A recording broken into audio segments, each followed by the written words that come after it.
Bonjour, namasté.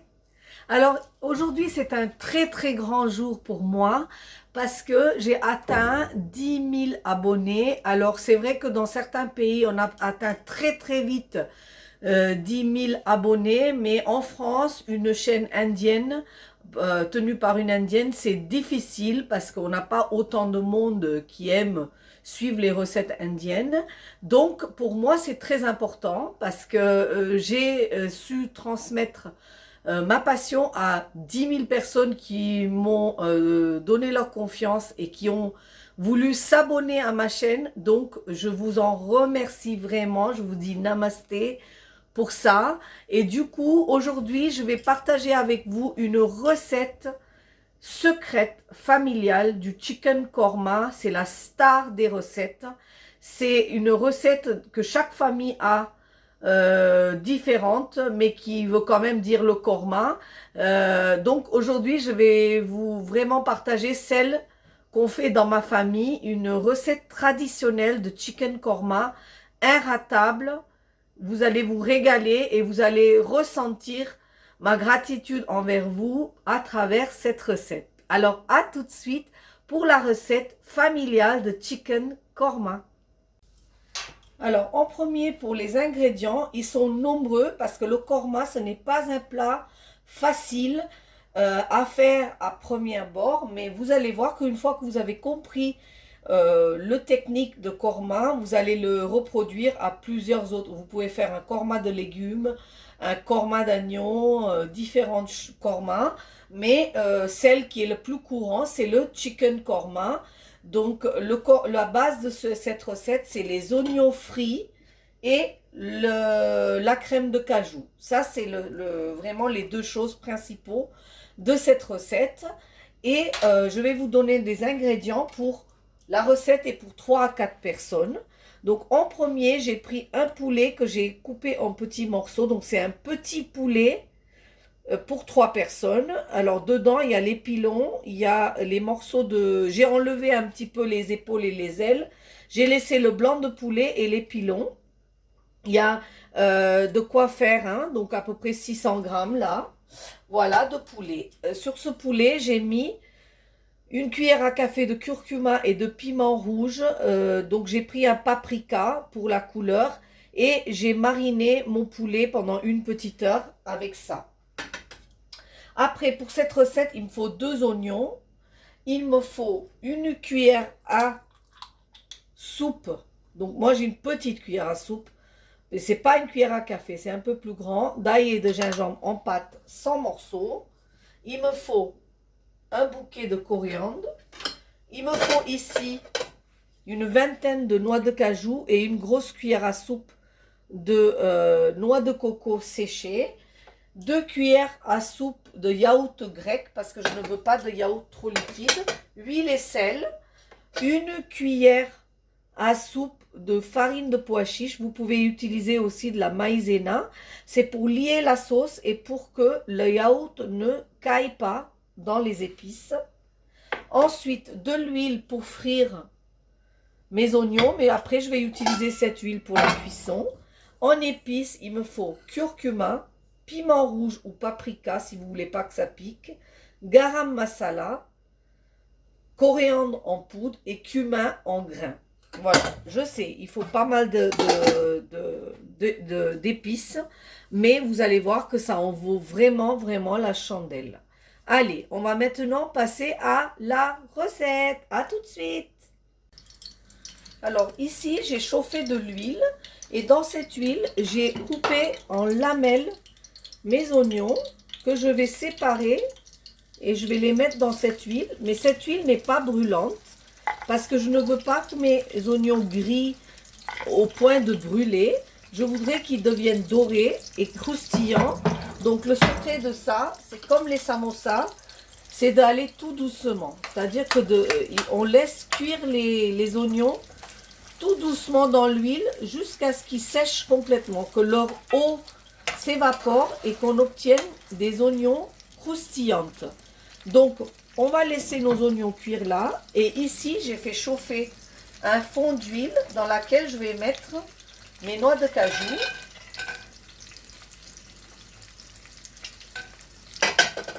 que je vais griller.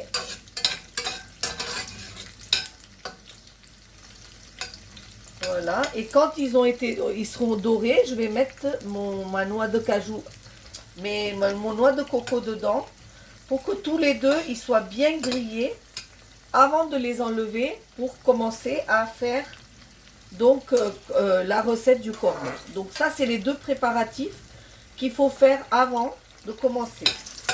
Voilà, vous voyez, donc là, ça a déjà pris de la couleur. Je baisse le feu et je mets mon noix de cajou. Et là, j'éteins parce que c'est très chaud et je laisse mon noix de coco prendre la couleur.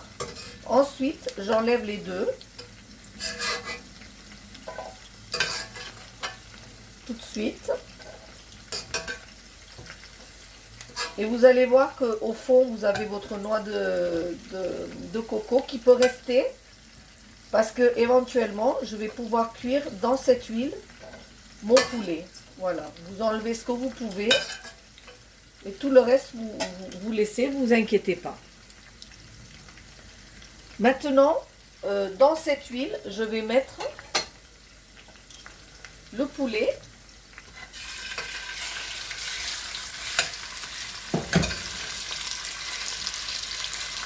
Et je vais rallumer le feu en sachant que le poulet va prendre le goût de la noix de coco. Hein. Et vous voyez, j'ai coupé le feu pour que le noix de coco ne soit pas brûlé. Faites très attention de ne pas brûler votre noix de coco. Voilà, donc vous voyez là. Je vais griller mes morceaux de poulet. Et là, je vais surveiller mes oignons.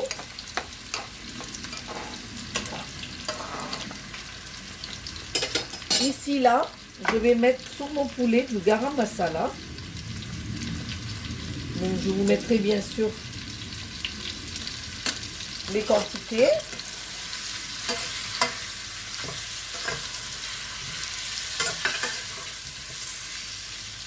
Et là, je vais faire deux autres étapes. Je vais prendre le yaourt. Ce yaourt, je vais le saler. Et je vais mettre ma farine de pois chiche à l'intérieur et je vais faire une espèce de pâte. Et ça va faire la base de sauce. Donc, il n'y a pas de crème à l'intérieur. Mais par contre, le pois chiche va éviter à ce que le yaourt tourne dans les épices et dans le poulet. Voilà. Donc ça, je fais une pâte bien homogène. À côté de ça, je vais préparer maintenant mes épices. Donc dans ce bol, je prends une demi-cuillère de curcuma. J'en ai mis une demi dans le poulet, j'en reprends une demi. Une demi-cuillère de paprika. 2 belles cuillères de poudre de cumin. Voilà. Et les 3 comme ça, je vais les mélanger avec un peu d'eau. Pour faire une pâte d'épices que je vais ensuite ajouter dans mon poulet. Voilà, donc une fois que mon poulet est bien colorié, c'est-à-dire que là il a changé un peu de couleur, il est un peu grillé, je vais ajouter une belle cuillère d'ail et de gingembre. Je vais ajouter mon yaourt avec mon poudre de pois chiche, ma farine de pois chiche. Ne vous inquiétez pas, hein, après je vais tout collecter. Je vais mélanger. Pendant ce temps-là, mes oignons continuent à cuire. Voilà.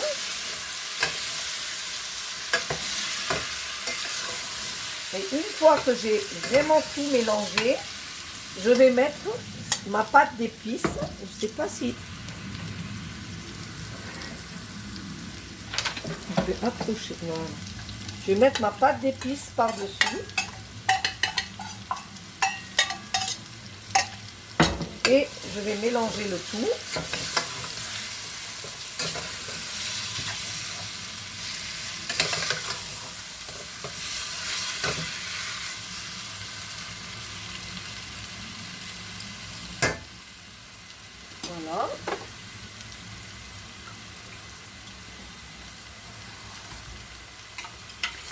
je vais récupérer ce qui restait du yaourt.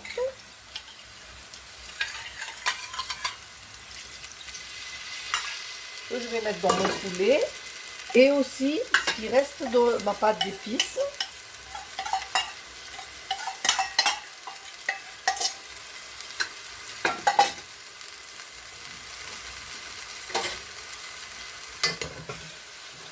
Voilà.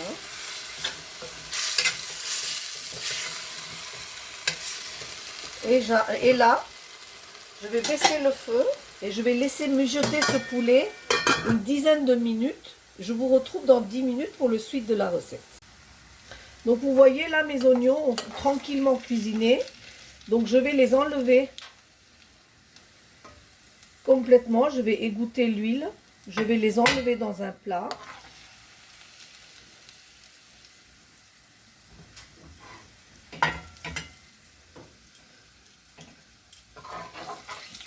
Voilà, et je vais laisser tout l'huile partir avant de les broyer pour faire le fond de ma sauce korma. Et à côté de ça, j'ai pris les noix de cajou et le noix de coco grillé que j'ai mis avec un tout petit peu d'eau et que j'ai broyé pour faire une pâte. Donc ça, c'est ma pâte de korma. Ça, c'est ça qui va faire le crémeux de la recette. Allez, je vous retrouve après ça. Et là, pendant ce temps-là, le poulet mijote. Hein. Dans 5 minutes, le temps de sortir mes oignons et les broyer. Voilà, regardez. J'ai mis plus de la moitié de mes oignons. J'ai ajouté à ma pâte de noix de cajou, ici. J'ai attendu que mes oignons soient refroidis un petit peu parce que je ne veux pas abîmer mon robot. Et là, je vais aller faire une pâte donc dans le mixeur pour pouvoir ajouter à mon korma. Pendant ce temps-là, mon korma qui a cuit un peu, je l'ai éteint et je reviens continuer la recette une fois que j'ai fait cette pâte. Voilà, donc écoutez, voilà, j'avais éteint le poulet parce que des fois ça peut accrocher, donc quand je fais autre chose, soit je baisse le feu vraiment, soit j'éteins carrément. Donc là, j'avais éteint. Et je vais ajouter, regardez, cette pâte que j'ai faite. Voilà, la pâte du korma. Donc dedans, il y a noix de coco, noix de cajou et oignon barista que je vais ajouter. Et c'est ça qui va faire le korma. Voilà, c'est ça le korma. Donc quand vous entendez korma, c'est sûr que dans les restaurants, on ne vous met pas autant de cajou, on ne fait pas autant d'efforts. Mais le véritable korma, il est comme ça. Donc si vous voulez vraiment régaler vos invités et votre famille, si vous voulez vraiment avoir du succès et les félicitations de tout le monde, il faut la faire comme ça, là, le korma. Regardez. Regardez-moi cette sauce onctueuse. Donc là, maintenant, je vais laisser finir de cuire mon poulet. C'est seulement là où je vais le saler, seulement là. J'arrive.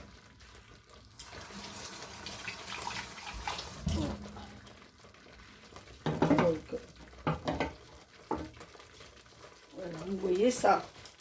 Il faut mettre un feu vraiment très doux.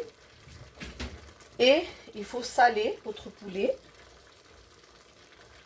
Alors, il y en a qui contrebalancent avec du sucre, mais moi dans le korma, je ne le fais pas. Parce que les oignons et le cajou donnent déjà un goût légèrement sucré. Donc là, je ne contrebalance pas. En plus, j'ai pas de tomates dans ma recette. Voilà, donc là, hop. Voilà. Moi, j'hésite pas à faire un peu plus de sauce parce que tout le monde adore cette sauce korma. Donc voilà, là, je suis arrivée à pratiquement la fin de ma recette. Maintenant, je vais laisser mijoter ce korma 10 minutes et on va se retrouver pour la fin de la recette. À tout à l'heure. Voilà, donc après 10 minutes à feu doux, je découvre le korma. Vous avez tout le gras des noix de cajou et des oignons frits qui est au-dessus. Donc on arrive à voir que la sauce, elle est cuite. Je coupe le feu et je mets par-dessus le restant des oignons. Je mets par-dessus cette coriandre ciselée et à la fin, je mets mon garam masala. Voilà. Et j'ai fini de faire ce korma qui est vraiment, vraiment, vraiment délicieuse et qui me ramène des souvenirs de ma famille, des réunions de famille, de la cuisine familiale. Donc franchement, fêtez ces 10 ans, ces 10 000 abonnés avec moi et faites ce korma tous et donnez-moi votre opinion, vos suggestions, etc.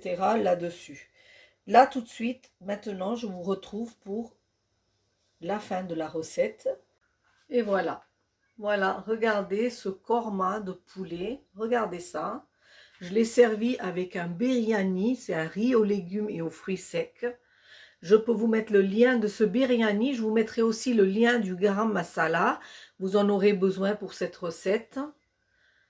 Et je ne peux pas attendre d'attaquer cette assiette. Moi, je ne vais pas manger le poulet, mais je vais manger la sauce parce qu'elle est délicieuse. Et demain, je ferai des légumes et j'utiliserai le restant de la sauce pour me faire un korma de légumes. Voilà.